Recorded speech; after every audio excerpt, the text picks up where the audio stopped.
নমস্কাৰ বন্ধুসকল, আপোনালোক সকলোকে পুনৰবাৰ স্বাগতম জনাইছোঁ আমাৰ এই চেনেললৈ। তো বন্ধুসকল, আমাৰ আজিৰ দিনটোত ভালেকেইটা চাকৰি মুকলি হৈছে। তো সেইসমূহ চাকৰি কি ক'ৰ পৰা আহিছে, কি কোৱালিফিকেশ্যন প্ৰয়োজন হ'ব, কেনেকৈ আবেদন কৰিব পাৰি, সবিশেষ এই ভিডিঅ'টোৰ মাধ্যমেৰে আপোনালোকক বুজাই দিব চেষ্টা কৰিম। গতিকে ভিডিঅ'টো শেষলৈকে চাব, অকণমান স্কিপ নকৰিব। আমাৰ আজিৰ দিনটোত এটা নহয় এটা এনেকুৱা চাকৰি ওলাবই য'ত নেকি আপুনি আবেদন কৰিব পাৰিব। গতিকে বেছি পলম নকৰোঁ, আমাৰ আজিৰ ভিডিঅ'টোলৈ আমি আগুৱাই যাওঁ। তাৰ আগতে আপোনালোকৰ ওচৰত মোৰ এটা সৰু অনুৰোধ, যদি আপুনি আমাৰ এই চেনেললৈ নতুনকৈ ভিজিট কৰিছে তেতিয়াহ'লে চেনেলটো প্লিজ ছাবস্ক্ৰাইব কৰি লগতে থকা বেল আইকনটো প্ৰেছ কৰি থ'ব, যাতে এনেকুৱা ধৰণৰ চাকৰি খবৰ আপুনি সকলোতকৈ আগত পাব পাৰে। তো বন্ধুসকল, আজিৰ প্ৰথমটো ৰিকুৱাৰমেণ্ট আহিছে চেণ্ট্ৰেল বেংক অফ ইণ্ডিয়াৰ ফালৰ পৰা।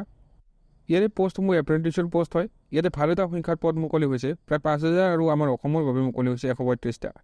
আপুনি যদি গ্ৰেজুৱেট হয় তেতিয়াহ'লে আপুনি ইয়াতে আবেদন কৰিব পাৰিব। বয়সৰ সময়সীমা বান্ধি দিয়া আছে 20ৰ পৰা 28 বছৰ বয়সলৈ। আপোনালোকক ইয়াতে খুবেই এটা ভাল চেলাৰী দিয়া হ'ব। ইয়াতে আবেদন কৰাৰ অন্তিম সময় 3 তাৰিখ 4 মাহ 2023। গতিকে নিশ্চয়কৈ আবেদন কৰক, খুবেই এটা ভাল জব হয়, আৰু অফিচিয়েল এডভাৰটাইজমেণ্টখনক আপুনি এবাৰ নিজে পঢ়ি চাব। এতিয়া আমি আহিছোঁ 2 নম্বৰ চাকৰিটোৰ খবৰটোলৈ। এইটো আহিছে আছাম গেছ কোম্পানী লিমিটেড ফালৰ পৰা। মেনেজাৰ, অফিচাৰ আৰু ইঞ্জিনিয়াৰৰ বাবে ইয়াতে পদ মুকলি হৈছে।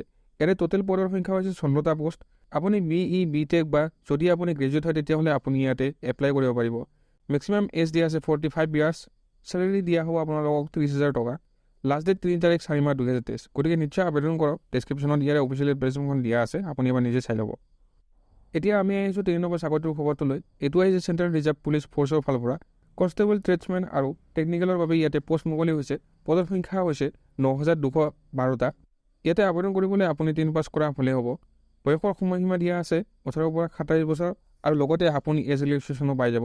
চেলাৰী দিয়া হ'ব 21,700 টকাৰ পৰা 69,100 টকালৈ। লাষ্ট ডেট 25 তাৰিখ 4 মাহ 2023। গতিকে আবেদন কৰক, খুবেই এটা ভাল চাকৰি হয়। ইয়াৰে অফিচিয়েল এডভাৰটাইজমেণ্টখন ডেছক্ৰিপশ্যনত দিয়া আছে, আপুনি এবাৰ নিজে চেক কৰি ল'ব। এতিয়া আমি আহিছোঁ অন্তিমটো চাকৰি খবৰটোলৈ। এইটো আহিছে বৰ্ডাৰ ছিকিউৰিটি ফ'ৰ্চ BSFৰ ফালৰ পৰা। কনষ্টেবল, ট্ৰেডছমেনৰ বাবে ইয়াতে পদ মুকলি হৈছে। টোটেল পষ্টৰ সংখ্যা আছে 1,284টা। ইয়াতে অসমত মুকলি হৈছে 50টা। আপুনি 10 পাছ কৰা হ'লে ইয়াতে আপুনি আবেদন কৰিব পাৰিব। বয়সৰ সময়সীমা আছে 18ৰ পৰা 25 বছৰ হ'লে আপুনি ইয়াতে আবেদন কৰিব পাৰিব। 21,700 টকাৰ পৰা 69,100 টকালৈ আপোনালোকক ইয়াতে চেলাৰী দিয়া হ'ব।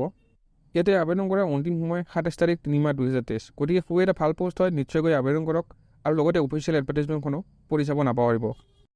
গতিকে বন্ধুসকল, আজিৰ ভিডিঅ'টোত ইমানখিনিয়ে। আশা কৰোঁ নিশ্চয় ভিডিঅ'টো ভাল লাগিছে। যদি ভিডিঅ'টো ভাল লাগিছে তেতিয়াহ'লে চেনেলটো ছাবস্ক্ৰাইব কৰক, যাতে এনেকুৱা ধৰণৰ চাকৰি খবৰ আপুনি সোনকালে পাই থাকে, আৰু লগতে এটা মৰমেৰে কমেণ্টো এটা কৰি দিব। গতিকে আজিলৈ ইমানখিনিয়ে। আকৌ লগ পাম নতুন এটা ভিডিঅ'ত নতুন এটা টপিকৰ সৈতে। তেতিয়াহ'লে বাই বাই, টেক কেয়াৰ।